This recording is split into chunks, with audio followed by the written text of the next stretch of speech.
Escape the endless scroll with the One Islam TV app, your halal entertainment solution on all platforms.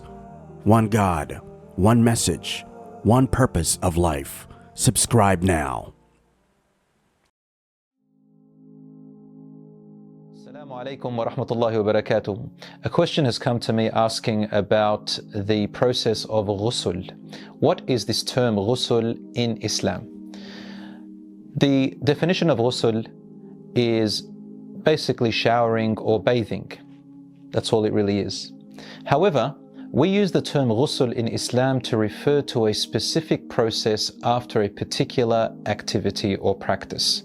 And they are two main activities and practices. Number one, when a person has engaged in intercourse, if they're married, or a person has woken up, usually men have this, they're woken up with a wet dream, or after a menstrual cycle has ended for a woman. Then you do a process called ghusl, which means showering or bathing, before you will be allowed to recommence praying salat. Ghusl has to have the right intention. So when a person is going to wash themselves in a bathing process or showering, they've got to have the intention of why they're doing it. Someone asked me if it's just merely showering, but without the intention, does that suffice? According to the majority of scholars, no, it does not suffice, and it is safer to go with the intention. But the intention is really nothing. It's merely an intention in the heart, that you're going to wash yourself in order to become spiritually clean, in order to go back and pray your salat and so on, other acts of worship which otherwise you couldn't have done. So for the men and women, it's the same process or the same method, with slightly differing views here and there, which I'm going to mention. First of all, it suffices to just if you're under the shower, for example, a sprinkler, to let the water drop all over your body from head down to your toes, and that the water has to reach every part of your body, including the roots of your hair. Once that is done, then your ghusl is over. I know some teenagers, when I was a teacher, students ask me, what can I do when I am rushing to school and I've had a wet dream and then I can't have a shower? And then when it comes time to prayer, they kind of hide, or they don't want to pray. And some of them even pray without having done their ghusl from this state, which is called, another term called janaba. So we had to rush to answer that question and say, listen, it's very easy. All you have to do is just jump in the shower, let the sprinkler go all over your body, 1 minute job, and it's done. So it's that simple for both men and women.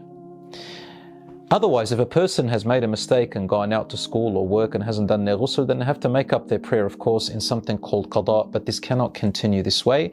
And of course, Allah pardons people for their ignorance. Now I come to the sunnah way, the recommended way that the Prophet, peace be upon him, taught us to do the ghusl, which will give you more hasanat just for following the way of the Prophet, peace be upon him. Obviously, to us, ghusl is a form of worship because we do it for the acts of worship when we pray and so on. The way the Prophet, peace be upon him, used to do it, and I want you to imagine with me, in those days they used to have a bucket and a little utensil through which they took the water out and spilt on themselves. So the way the Prophet, peace be upon him, used to do it, according to the authentic hadiths of course, is that he would crouch in his place, and then he would spill water, and the first thing that the sunnah says is to wash with your left hand the private areas, the private parts. After you've washed the private parts with your left hand, then to make wudu, say Bismillah and make wudu. Now some people might be asking, hold on, can I say Bismillah when I'm naked? Can I say Bismillah if I'm in the toilet or bathroom? I say to you, yes, you can say Bismillah, but it is better to say Bismillah before you take your clothes off or before you enter, and that would suffice, inshallah. And if you don't feel comfortable saying, you don't have to say Bismillah. The point is, make wudu per normal. The Prophet, peace be upon him, is to make wudu and leave his feet to the end. Why? Because of where he is standing and where the water ends up spilling, because there will be dirty water around his feet and he would leave it to the end. But for us, just under the shower, the sunnah is to make wudu fully and then wash your head along with your hair to the roots of your scalp 3 times.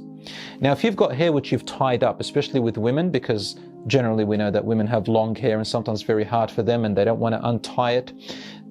They probably have braids, for example. Then the scholars are agreed that there's no evidence to say that she has to unbraid her hair or untie her hair, so long as the water gets covers her main scalp and covers the majority of her scalp after janaba, which is after intercourse, then that is okay. And some scholars said if it's after the menstrual cycle, she should try her best to get the water into the roots and the scalp, but there is no real evidence to say that specifically. So both men and women to try and get the water into the scalp, let their hair be soaked and the water get to the majority of the scalp, and that inshallah will suffice. After that, to wash the right side of your body 3 times and then the left side of your body 3 times, and leave your feet to the end. Now, as I said, the reason the feet were left to the end was because in the olden times they would be sitting or standing, crouching in one place. So the Prophet, peace be upon him, left his feet to the end in order to wash off